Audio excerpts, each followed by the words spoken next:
आज तक हुई ना हो, हुई हो तो केवल सुखदेव जी ने सुनी हो। सुखदेव जी भागवत पांडाल में आकर के समुख वक्ता को देखते हुए वक्ता पर दृष्टि टिकाए हुए और वक्ता की दृष्टि समग्र पांडाल पर संपूर्ण रूप से घूमती हुई यदि दृष्टिभाव से आगे बढ़ रही हो और वक्तव्य को अपना सुना रहा है वक्ता, तो कहा गया है कि वह पुण्य बड़ा श्रेष्ठ माना गया है। तो यह भागवत रूपी फल, जैसे फल होता है ना, माना कोई फल आम का दाना है और आम के फल पर तोते ने अपनी चांच मार दी हो और अपने चांच मारने से फल का जो रस है, वह फल का जो भाव है वो अति मीठा हो गया, बहुत मीठा हो गया, आनंदमय हो गया। तो हमारे ब्राह्मण देवता, ब्राह्मण पुत्र सुखदेव जी महाराज, भगवान सुखदेव जी वही तोता है।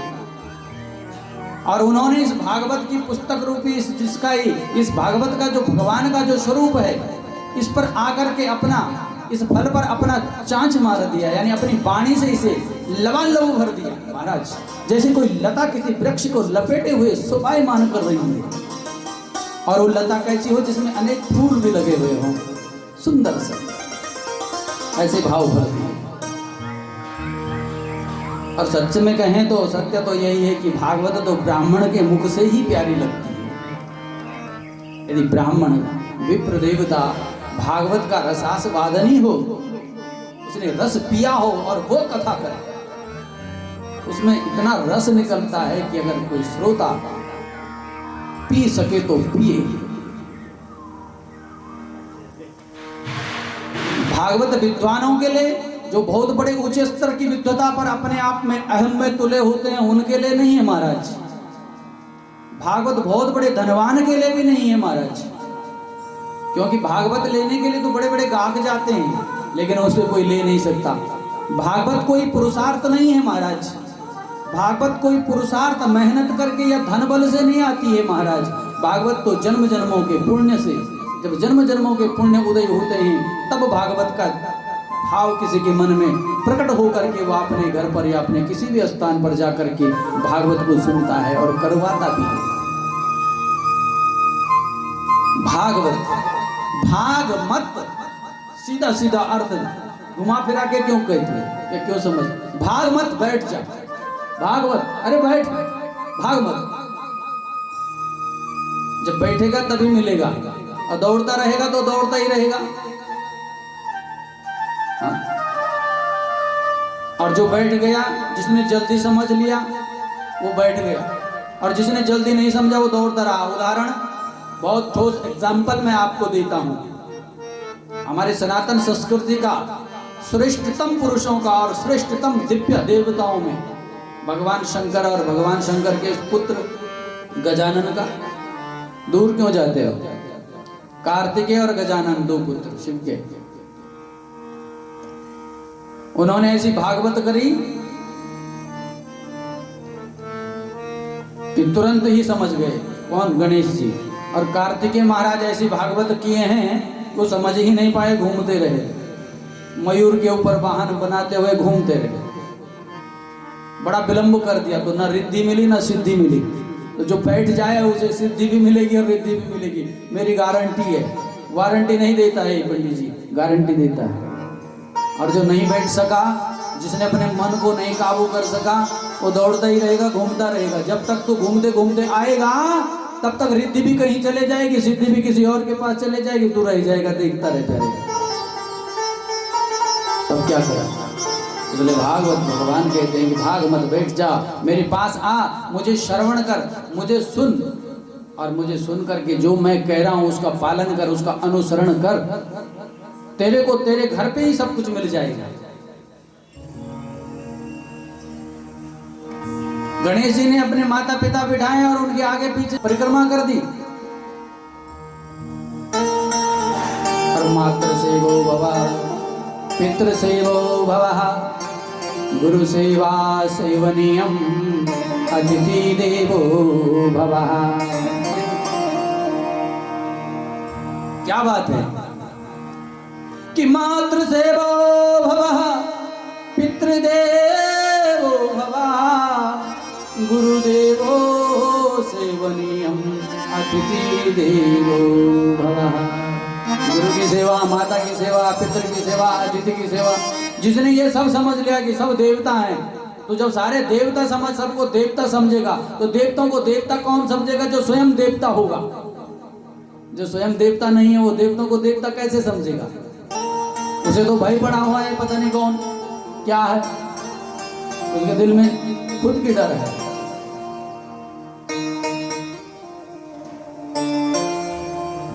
इसलिए भाव बनाना पड़ेगा। मेरे ठाकुर यही प्रेरणा देते हैं कि मुझे तो केवल भाव प्यारा है, मैं तो भाव से आता हूं, मैं किसी बहुत बड़े ज्ञान से थोड़ी आता हूं, मैं मिलता हूं, मुझे तो भाव चाहिए।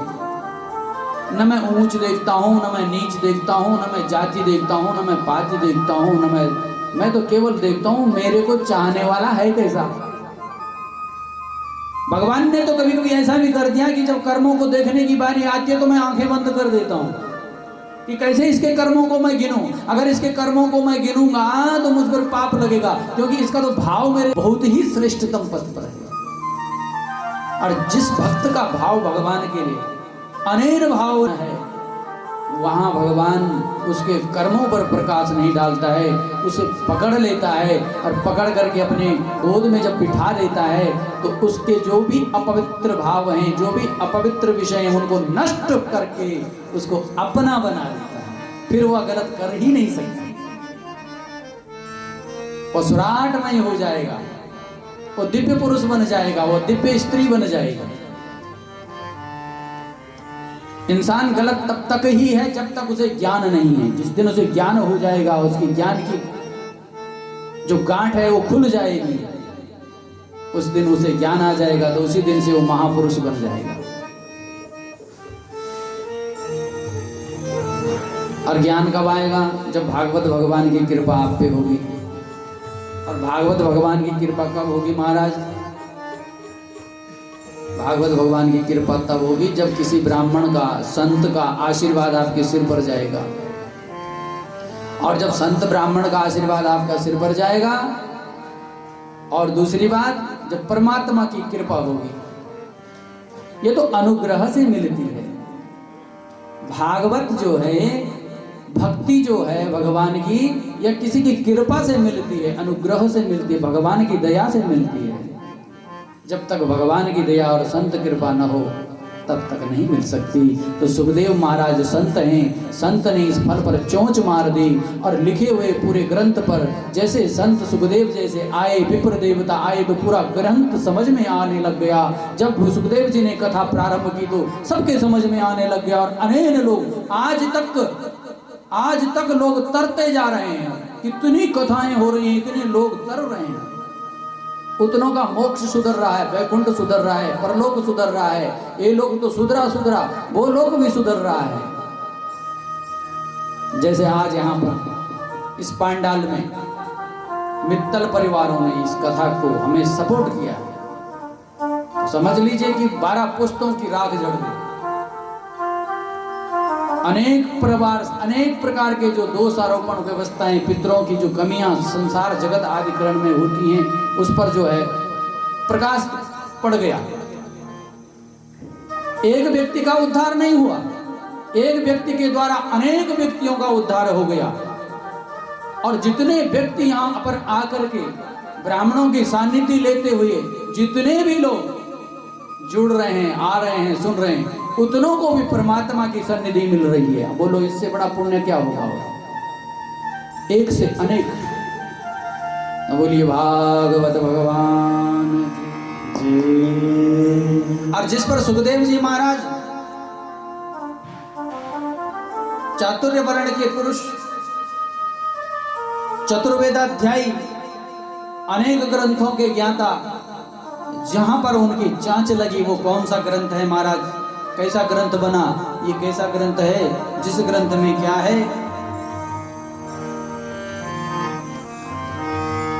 कि अनेक प्रकार से ज्ञान ही ज्ञान भरा हुआ है, रस ही रस भरा हुआ है।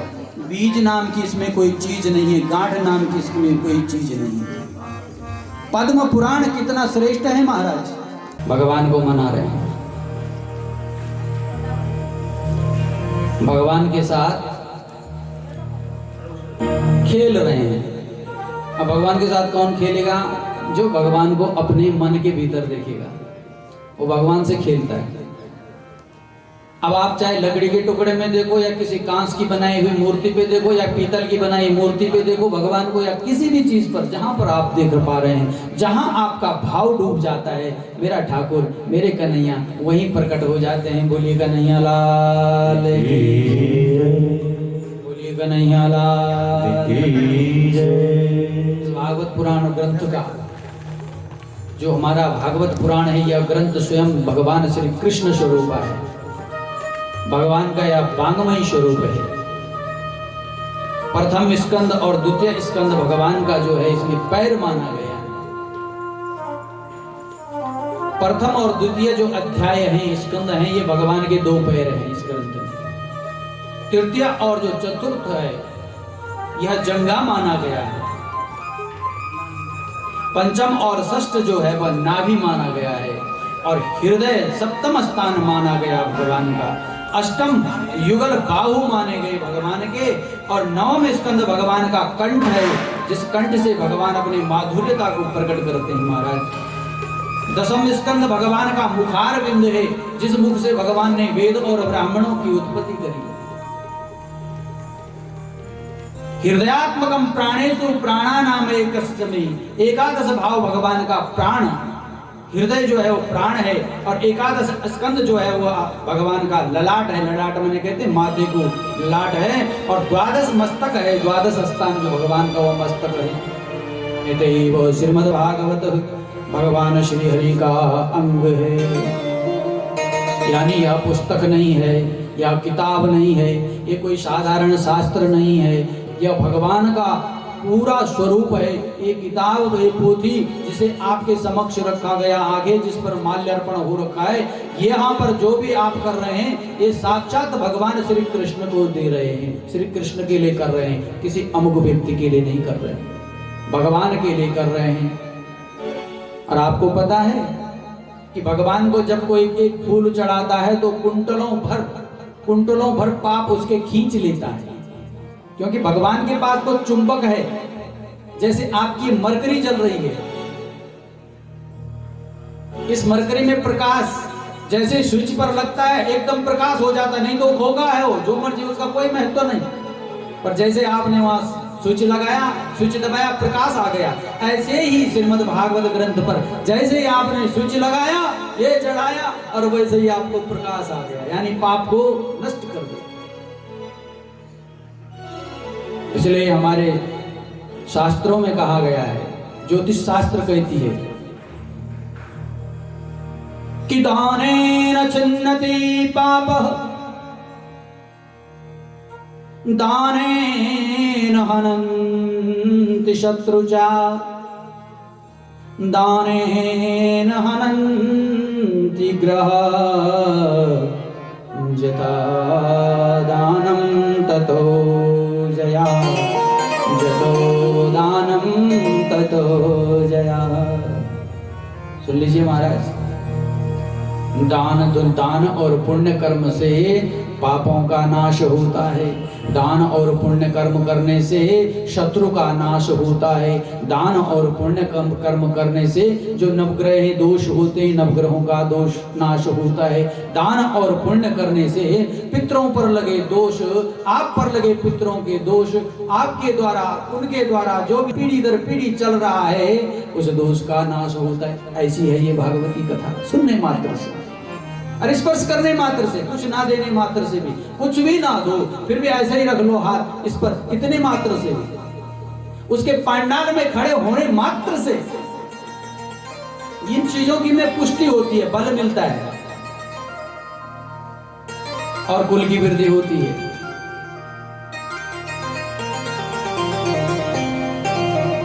तो महाराज, ये ग्रंथ साधारण कहां से हुआ? आपको जब बुखार आता है तो उस बुखार को आते समय आपको दिखाई देता है कुछ? कितने लोगों को दिखाई देता है कि बुखार आ रहा है और वो आते हुए दिखाई दे रहा है?